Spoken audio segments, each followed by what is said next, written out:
Chennai is a hub for software as a service startups. We are pleased now to showcase Ongil and Habitat as NASTech. Ladies and gentlemen, please put your hands together for a showcase of cutting-edge technology solutions to be presented to the delegates by Mr. Ajith Sahasranamam, founder and CEO of Ongil, and Mr. Deepak Kumar Prabakaran, the founder of Habitat.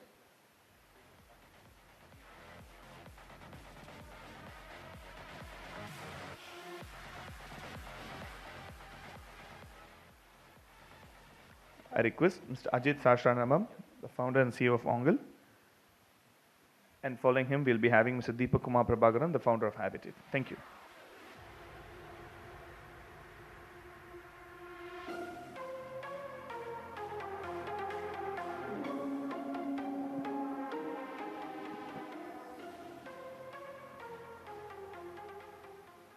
Hi. So, I represent Ongil.ai. I'm the founder. And I was a CEO also when even till now I'm the CEO. But I was a CEO of a team of 4. Not that it means much when the pandemic started. So, what we observed is something that all of you might have observed too, is that there is a grocery shop right in front of my house. And they used to the owner used to go to the market every day, buy vegetables, and vegetables, of course, they perish, and he will make sure that they sell by the end of the day. Now, of course, once the pandemic struck, the whole supply-demand chain went for a toss. Now, of course, like now, some days he wouldn't have the vegetables that I need. Some days he would have excess vegetables which he has to dispose because they get spoiled. Now, of course, he didn't have data. He was not fully digitized. But in hindsight, the question is, him having data, would that have really made a difference? Now, Apple is probably the company that with the highest market cap ever, and they're known for their supply chain. In fact, they are called a platinum supply chain award or something. And they have been struggling with product launches, and they have been struggling with stockouts. So, as a company, at least as an individual, I realized that it's not just about having access to data. It's not just about being able to analyze it, but it's about making data-driven decisions that effectively can help your business. So, one second. Okay. So, at Ongil, with a team of 4, we had an audacious mission. We wanted to make sure that everyone or anyone can make data-driven solutions in 10 minutes or less. And the most important thing is it's not like another Me Too solution, but we wanted to have a solution that help people make data-driven decisions better than a data scientist. By the way, I'm a data scientist myself. So as you know, AI as a field, it has gone through a huge evolution in the last 10 years, starting from object recognition and face recognition consequently. We have Alexas and Siris. We have AlphaGo, which learns by itself. And then let's say it can do reading and comprehension. Recently, for those of you who might be following the field closely, you have ChatGPT, which can write sonnets. On the other hand, when we speak to MSMEs, and this is also corroborated by data, from all MSMEs, if you consider them, 50% don't plan to use data analytics in any time soon. Obviously, we know the reasons. They don't have data, they don't have time, they are operationally bogged down, and so on. 30% use analytics in some form today. Not that I have anything against spreadsheets, but despite all the call towards democratization of data, democratization of platforms, and so on, only 10% use something more than spreadsheets. This includes Tableau and Power BI, by the way. So how do we solve this problem? So essentially, for any successful data-driven decision making, you obviously need data. That's the primary raw material. Then you need people to analyze this data. And then you should have the ability to execute so that, let's say, the data-driven decisions actually, they end up being meaningful and not just merely an academic exercise. Now, there are just 3 small problems with this. Small enterprises or medium enterprises, they don't have data, or at least in the format that they would want. The second problem is, already they are constrained for in their operational framework. They don't have people to analyze. And if you're a large company, you can do A/B testing, you can pilot an offering in some place, and then let's say you can figure out what works and what doesn't work, and then you can make a decision. But small and medium enterprises, or even let's say departments within large enterprises, they don't have the same luxury. So we decided a solution to solve this problem has to be able to perform analysis with minimal data, or even better, with no data. Second, we wanted to kind of build an UI that kind of revolutionizes the way people work with data. In the sense, we wanted to go beyond the click and drag methods of like looking at a chart, figuring out what happens, drilling down within the chart. We wanted to go beyond that.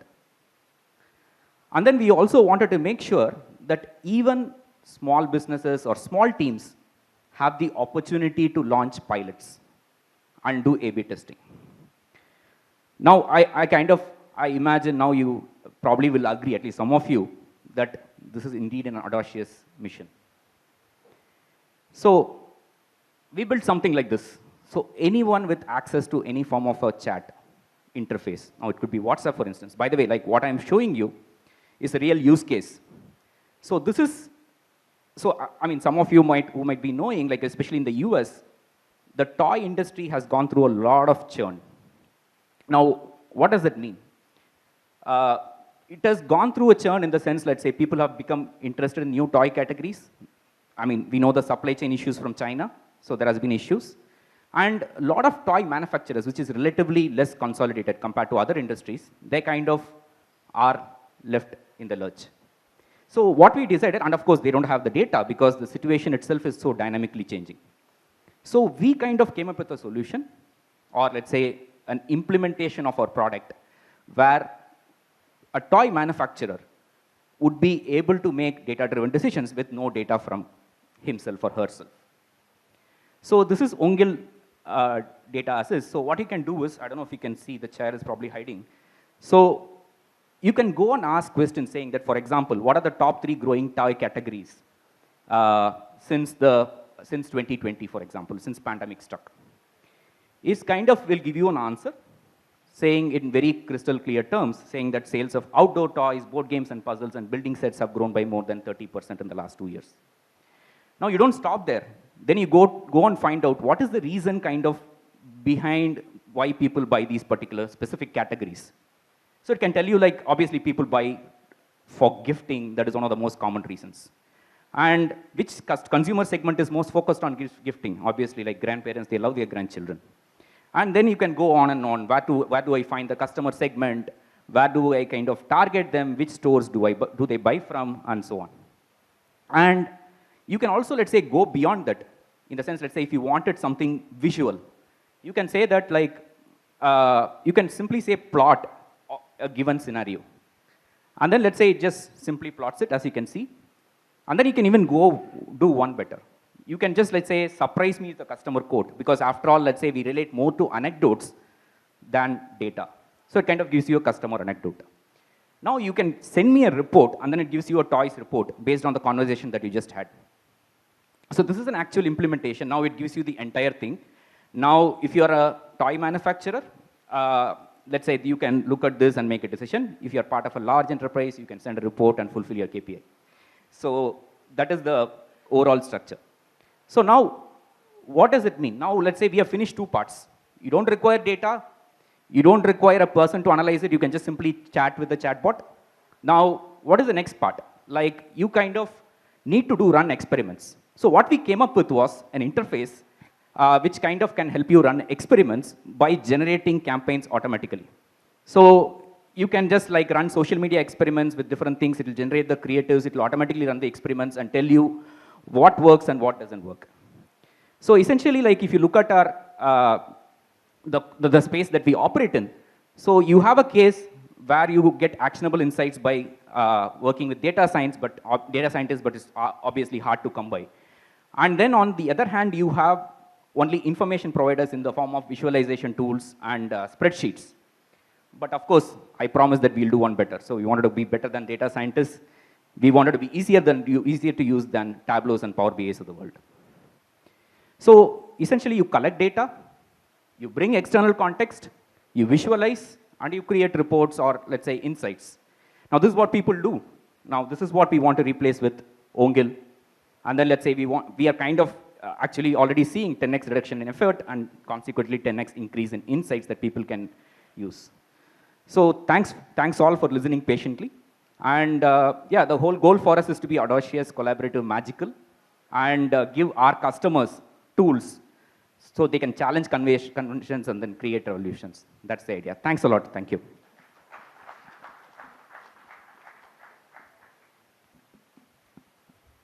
So, delegates, if you have any questions, you can please put them forward.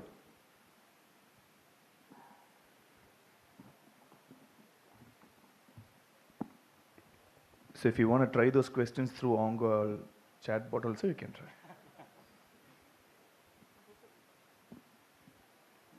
Yes.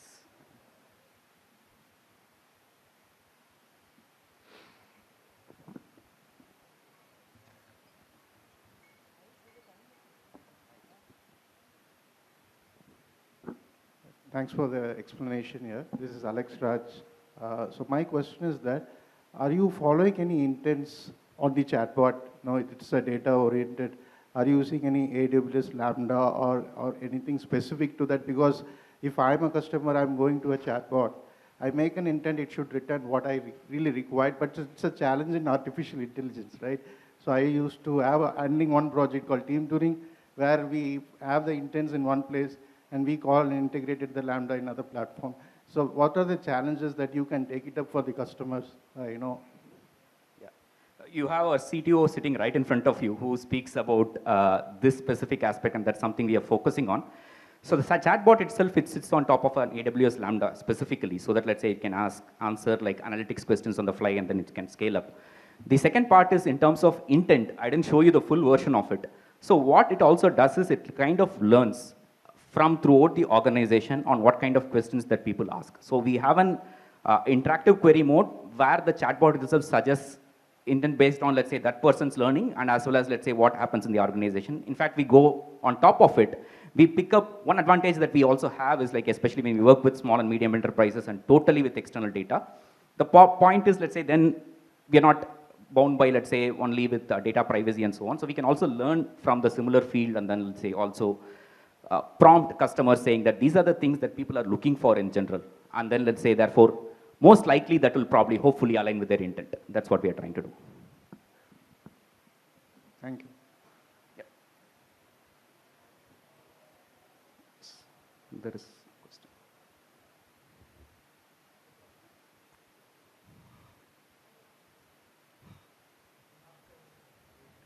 Okay, I'm sorry, we just have space for one more question, and likewise we can handle the discussions if you have anything further with Mr. Ajith Sahasranamam offline.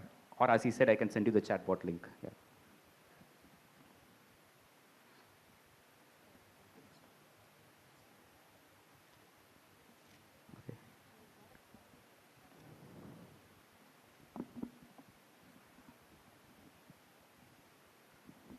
Really interesting, actually.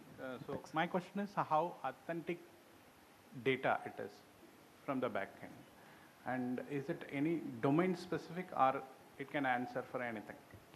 Obviously, it cannot answer for anything. That I can just make it clear up front. So this specific use case that you looked at is essentially, let's say, toy data set from November in the US market. Maybe we can take it up offline also. We have a proprietary method of picking up this data, scraping at scale, then let's say deriving quantitative insights based on it, and that has been our bread and butter. That's what we work with enterprises on. So that is one part. Now it is not limited to consumer goods. In fact, I can immediately show you a banking use case where, of course, we work partly with the internal data, and then we also bring in the external data. For example, a credit card spend. My credit card spend, I see my customer's credit card spend in a specific category going down or going up. Now, obviously, this could be based on various external factors. Without that, I can't make a marketing decision. So we bring in like the external data there in terms of how the overall spend in that category, in that location looks like. And given that, are you doing better than your expectation, given the previous history, or is there a significant deviation and is it an anomaly? And if it is an anomaly, it will automatically send you an email. So I hope it answers your question. Yeah, thank you. Thank you. Welcome. Thank you so much, Mr. Ajith. And now, to felicitate our sessions handler, I now request Mr. Ram Kumar M., the Deputy Director of NASCOM, to kindly please step forward.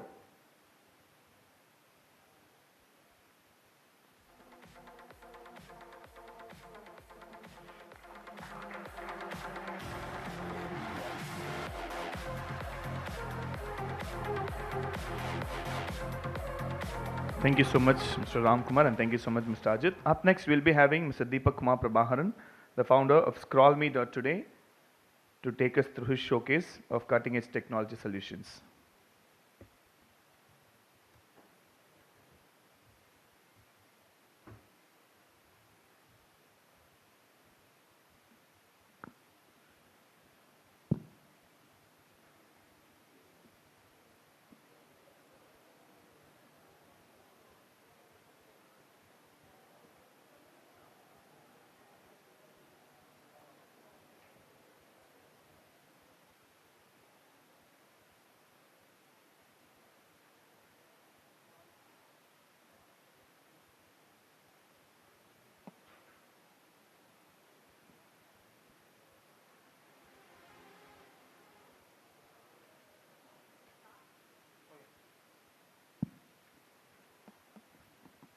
So, hello everyone. My name is Deepak.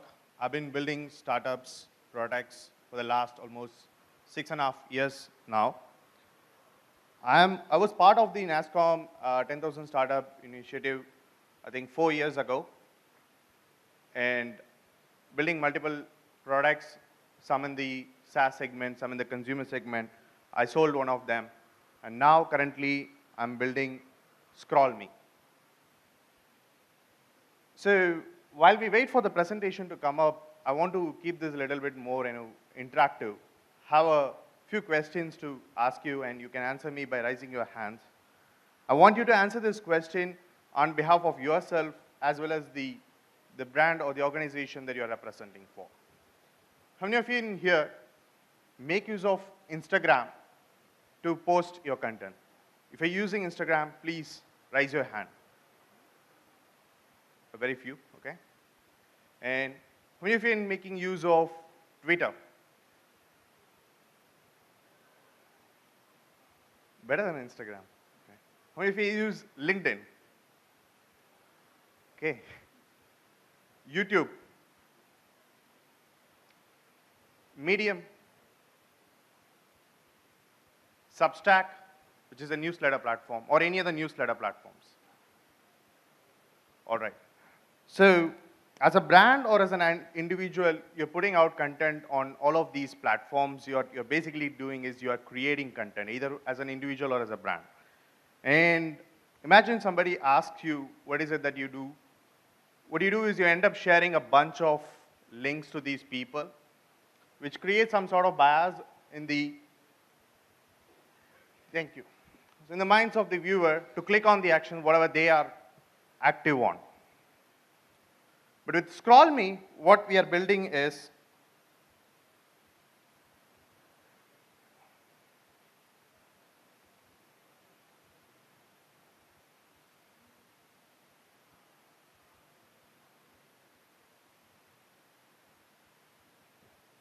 Scroll, what we're building is, it's a front page of your internet life.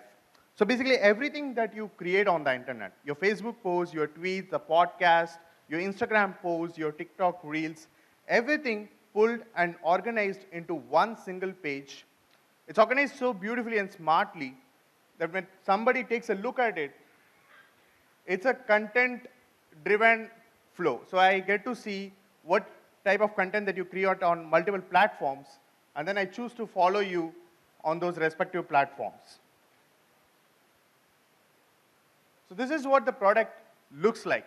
So obviously there is a username that is missing right there on the top, but once you create a page for yourself or your brand, and then you consciously choose to integrate the platforms that you actively create content on. And today there is a growing number of social media platforms. Some of the names that I just mentioned, there are more than 50, 60 odd platforms that brands and individuals, creators create content on. So it all gets organized into one single page, allowing your followers, your audience, your community to discover and follow more of you. So here's exactly what I'm saying. So when you put these links onto your Instagram bios, Twitter bios, your email signature, what happens is cross-pollination. Your Instagram followers will discover about your work on Twitter and start following you there. And Twitter followers will become your YouTube subscribers. And your YouTube subscribers will turn into your podcast listeners. This is what it means to the brands. Brands are spending on an average $2,000 to $5,000 on each of these platforms individually to gain followers, to build their audience, to build their community. With the idea of cross-pollination, you'll be able to do it much smarter. You'll be able to get a higher return on investment compared to what you do it individually on each of these platforms.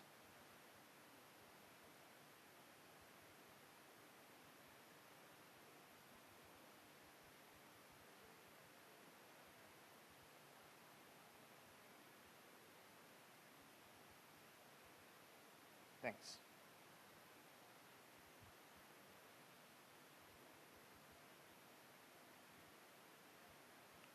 So if we are typically, in the, I call it, we are helping every creators and brands to build their own personalized buzzfeed that's just about them. So it's their own little place in the corner of the internet. The internet is really big, and it's getting bigger every single day with a lot of websites and a lot of content coming in. So it's good to have a little corner in there where it just talks about you. So here's how it compares to. So how many of you in here is familiar with Linktree? Okay, cool. Linktree is a place where you can just share a bunch of links together and then share it with anybody to click on them and go elsewhere. Wix and Squarespace is a personal website building software. And here's where Scrollme excels. So Wix and Squarespace and Wix is not so much dynamic in nature. You got to put content, static content. You got to continuously update when you have something new. And which is basically you create something new almost every single day right now in your basic life. And Linktree, it is dynamic in nature. It does have a bunch of links, but then it's just a bunch of links out there. Right? If you have 20 odd links out there, the chances of me clicking on something is based on whatever I'm active on. If I am somebody who's active on Twitter, I'm going to probably click on your Twitter link. I'm not really going to bother about the rest of the links. But rather with Scrollme, when it pulls all the content into one single page, and it doesn't really matter which platforms you typically post on, neither it doesn't matter, as a viewer, what platform I'm actively creating content on. I get to see them in one place. So just to give a comparison, this is what a Linktree page looks like, or any of that plays in the same market. A bunch of links put together, so you take a look at them and click on the one that favors you. And here's what the scroll page looks like. So this is my own personal scroll page, where you could see my tweets, my Instagrams, my YouTube videos, everything getting pulled into one single page. And it's smartly organized in a way that the viewer will be able to quickly understand the content that I create, click on something, and move elsewhere.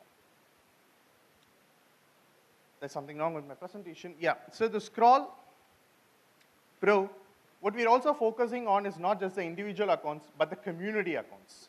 So you mentioned a lot of people, right? Our brands create content on Instagram, YouTube, right? And you might have a lot of colleagues who are also putting out content on your LinkedIn, your Twitter, which even your brand might not be so active on, right? So what you can do is you can create a community page for your brand and invite all the stakeholders. When I say stakeholders, it could be your colleagues or it could be your external stakeholders, which is your customers, your brand ambassadors.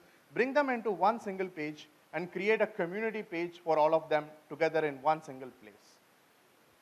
So here's what the future looks like for Scrollme. So we are looking at converting all the physical customers into digital footprints.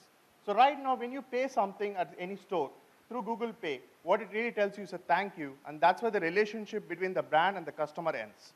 But with Scrollme, what happens is after you make the payment, it starts showing you the digital content the brand puts out on multiple platforms, allowing the users to take action on it and follow these brands on any of these particular social media, which helps them to convert their physical store customers into digital footprints, your subscribers.